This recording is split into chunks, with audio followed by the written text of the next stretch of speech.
తల్లిదండ్రులు భార్య తనయులాప్తులు భావమరదులన్నలు మేనమామగారు ఘనముగా బంధువులు గల్గినప్పటికైనా తాను తర్లగా వెంటదగిలిరారు. యముని దూతలు ప్రాణమపహరించుకపోగా మమతతో పోరాడి మాన్పలేరు. బలగమందరు దుఃఖపడుట మాత్రమే కాని ఇంచుక మాయుష్యమివ్వలేరు. చుట్టముల మీద భ్రమదీసి చూరజెక్కి సంతతము మిమ్ము నమ్ముట సార్థకంబు. భూషణ వికాస శ్రీ ధర్మపుర నివాస దుష్ట సంహార నరసింహ దురిత దూరా.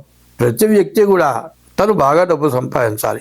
తనలాగా తన పిల్లలు తన కుటుంబం కష్టపడకూడదు. తను సంపాదించింది తన పిల్లలు తన మనవలు మనవలు కూడా తిన్నా కూడా ఖర్చు అయిపోనంత విపరీతంగా సంపాదించాలి. ఇది కాకుండా నాకు అన్నదమ్ములు ఉన్నారు, అప్పజెల్లెళ్ళు ఉన్నారు, బావమరుదులు ఉన్నారు, మరదళ్ళు ఉన్నారు, చుట్టాలు ఉన్నారు, స్నేహితులు ఉన్నారు. వీళ్ళంతా కూడా నేనంటే ఎక్కువగా చూస్తారు. నా మీద ఎంతో ప్రేమ ఎక్కువ.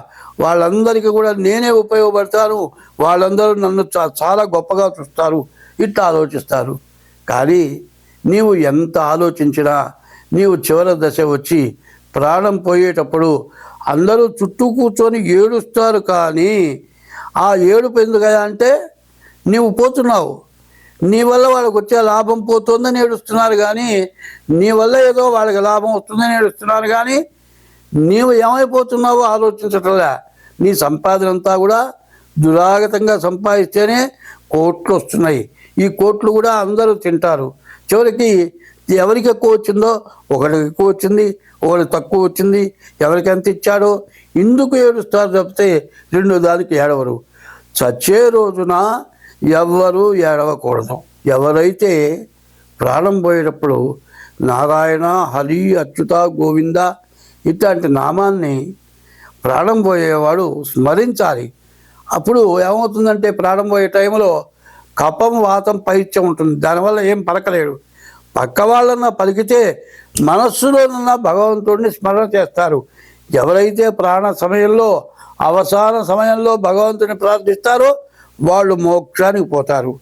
మరి నువ్వు ఏడుస్తుంటివి, నిన్ను అనుసరించుకున్న వాళ్ళు ఏడిస్తే నీ జన్మంతా వృధా అయిపోతుంది. కానీ నీ డబ్బులు నీతో రావు, నీ వాళ్ళెవరు నీతో రారు.